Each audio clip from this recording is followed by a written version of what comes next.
They thought she was just another black woman who didn't belong in a courtroom.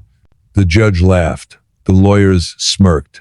But when she reached into a bag and revealed the badge that could end careers in seconds, the laughter died. In that moment, the hunter became the hunted. Amara Lewis walked into the courtroom. She was there because she had a problem with her neighbor about some land. She thought it'd be simple to explain and get it fixed. But the moment she walked in, people started whispering and looking at her funny. Some even smiled in a mean way. Up at the front, the judge sat high in his big chair. His name was Judge Whitmore. He was an older white man with gray hair and glasses. He looked down at Amara and gave her a little laugh. "So, Miss Lewis," he said, "you're here by yourself? No lawyer?" "Yes, sir," Amara answered politely. The judge laughed again. "Well, this should be interesting. Let's see if you even understand what you're talking about." Some people in the courtroom laughed too. The sound made Amara's chest feel tight, but she stayed calm. She walked to the table and put down her papers. She was ready to explain her side. But before she could say more than a few words, the judge interrupted her. "Do you really think you can win this without a lawyer?" Amara looked at him and said, "I believe I can, Your Honor." The judge shook his head. "We'll see." The people in the seats behind her chuckled again. The man on the other side, her neighbor's lawyer, smiled like he had already won. Amara didn't let them see her anger. She stayed quiet because she knew something they didn't know, something that was going to change everything. For now, she let them laugh. They wouldn't be laughing much longer. The judge tapped his little wooden hammer on the desk. "All right, Miss Lewis," he said. "Tell me your side of the story." Amara stood up and began, "The land in question—" "Hold on." The judge stopped her. "Do you even know what the rules about land are? This is not a simple matter." "Yes, sir, I do," Amara said politely. The judge gave a slow smile that wasn't nice. I've seen real lawyers get confused about this. Are you sure you know what you're doing?" People in the seats behind Amara started laughing again. The other lawyer, a tall man in a black suit, leaned back in his chair with a grin on his face. Amara took a deep breath. She had been in rooms like this before, rooms where people thought she didn't belong, rooms where they thought she wasn't smart enough. She put a map on the table. The judge looked at it and shook his head. "This looks like something you drew yourself," he said. "This is not professional work. You can't expect the court to take this seriously." A woman sitting in the back row whispered loudly, "She's wasting our time." Amara's heart beat faster, but her face stayed calm. "Your Honor, this map matches the official records from the county," she explained. "Oh, I'm sure you think so," the judge said with a chuckle. The other lawyer finally spoke up. "Maybe we should end this now so we can all go home." The judge smirked at him. "You might be right, unless Miss Lewis has something amazing to show us." "Yes," Amara said. "And today I came here not just for my land case, but to see how this court treats people. I've been watching every word, every action." Gasps spread through the courtroom. The other lawyer, who had been grinning just moments ago, now looked nervous. He shifted in his seat and avoided her eyes. Amara kept speaking. "The way you've spoken to me, Your Honor, and the way you've allowed others to treat me, is not only unprofessional, it may also be illegal. And I have the power to report it." The judge's face turned pale. He adjusted his glasses, but his hands were shaky now. This is highly unusual," he muttered. "What's unusual," Amara said firmly, "is a judge laughing at someone in open court and not giving them a fair chance to speak, simply because of how they look. That's wrong, and it goes against the law." The room was so quiet now that you could hear the ticking of the clock on the wall. Everyone was staring at Amara, the woman they had laughed at just minutes earlier. She picked up her badge and put it back in the case. "Now, Your Honor," she said, "shall we continue the case fairly, or do you need a moment to call your lawyer?" No one dared to laugh this time. The judge didn't answer right away. He just stared at Amara, his lips pressed together, his hands now gripping the arms of his chair. The proud look he had when she first walked in was gone. Everyone in the courtroom was silent. No one wanted to move or make a sound. They were all waiting to see what would happen next. Amara stepped forward, her steps slow but firm. "Your Honor," she began, "I have been patient today. I let you laugh. I let others laugh. But now things are going to change." The judge cleared his throat. "Miss Lewis, Special Agent Lewis." Amara corrected him. Her voice wasn't loud, but it was strong, and it made him stop talking. She reached into her case again, but this time she didn't pull out the badge. She pulled out a small notepad filled with neat handwriting. "I've written down every single thing you've said to me today, word for word. I've written down every time you interrupted me, every insult, and every time you allowed the gallery to mock me." Some people in the back shifted uncomfortably. A man coughed into his hand, but it didn't hide his worry. The judge tried to sound calm. "I was just keeping order in the court." "Order?"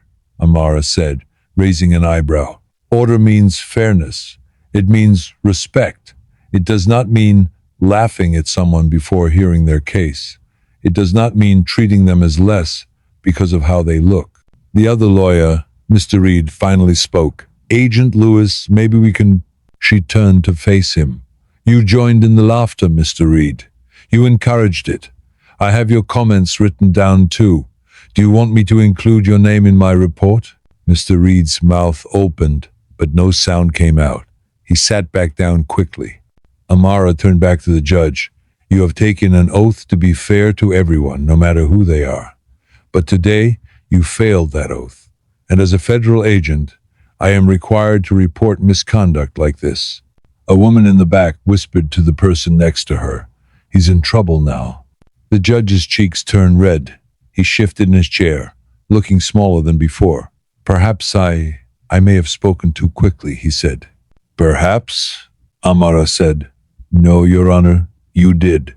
And you also let your bias show in front of an entire courtroom. Do you know what happens when a judge is found guilty of misconduct?" The judge stayed quiet. "They lose their position," Amara answered for him. "Sometimes forever. And if I send in this report, there will be an investigation. Everything you've said here today will be part of the record." No one in the room moved. It felt like the whole world had stopped to listen. Finally, Amara stepped back from the table and folded her arms. "Now, we can proceed with my case fairly, or I can walk out of here and let the investigation begin. Which will it be?" The judge swallowed hard. His voice was quieter than before when he said, "We will continue. Fairly." Amara gave a small nod. "Good. That's all I wanted from the beginning." She sat down, her head held high, while the judge looked down at his papers, unable to meet her eyes. The courtroom had changed. The power was no longer in the judge's hands. The judge sat very still for a moment. It was clear he was trying to get his thoughts together. He didn't laugh, he didn't smirk. He just kept his eyes on the papers in front of him. "All right," he said at last. "Miss—" He stopped, corrected himself quickly. "Special Agent Lewis, please tell the court your side of the case." Amara stood and spoke clearly. "The land my neighbor is claiming belongs to him has always been part of my property. The county records prove it. I have the maps, the signed papers, and the official stamps to show this." She handed the papers to the court clerk, who brought them up to the judge. He looked at them quietly. This time, he didn't roll his eyes or make a joke. He just studied the documents. When he was done, he looked to Mr. Reed, the other lawyer. "Do you have anything to prove otherwise?" Mr. Reed shuffled through his own papers, but it was clear he didn't have much. "Your Honor, my client believes—" "That's not proof," the judge interrupted, his voice sharper now. Mr. Reed's face turned red. "No, Your Honor, we don't have other documents." The judge looked back at Amara. "Your evidence is clear. The land is yours. This court rules in your favor." A soft gasp went through the room. Some people looked at each other as if they couldn't believe what they just heard. Amara gave a small nod. "Thank you, Your Honor." The judge hesitated before speaking again. "Agent Lewis, I owe you an apology for how I acted earlier." His voice was quieter now, almost unsure. "It was unprofessional, and I will reflect on it." Amara didn't smile. "An apology is a start," she said. But remember, people come into this courtroom trusting you to be fair. Never forget that. The judge nodded stiffly. As the gavel came down to end the case, the room stayed silent. No one dared to laugh now. No one made a joke. Everyone had seen the power shift with their own eyes.